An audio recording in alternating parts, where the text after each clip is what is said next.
In example 2.4, we have another piecewise defined function given to us, underlined here. And this time we're not being asked to graph. Instead, we're being asked to find f of 3, f of 1, and f of negative 2. So what we're being asked to find are function values. That's what these are right here. So when we talk about finding a function value, there should only be one function value to go with every beginning value.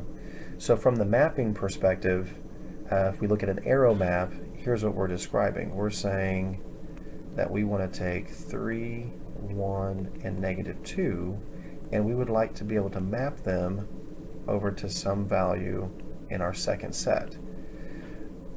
But you can't map it to more than one item. You can't map it to more than one element because then it's not going to be a function anymore. So the tendency for students when they see something like f of 3 is that they're going to take this value of 3 and they do a substitution into the equation. But if you just blindly take 3 and substitute it in, how are you going to know which one of these equations you're supposed to substitute it in for? Which piece, I should say, do you substitute it in for? Because if you substitute it into both of them, then you're going to get two different answers, which violates the function definition. So we have to look really closely, not at the equation at first, but instead we have to look closely at the conditions for each part of the equation. So when I look at my first function value defined, I'm trying to calculate f of 3. Let me write that down, f of 3.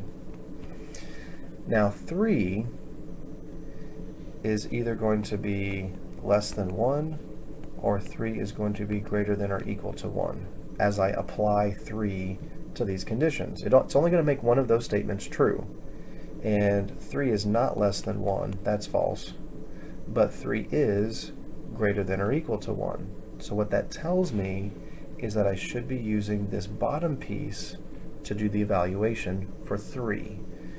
So I'm going to say 7 times 3 plus 3, and that gives me an answer of 24. That's what I'm looking for. So 3 would map to 24.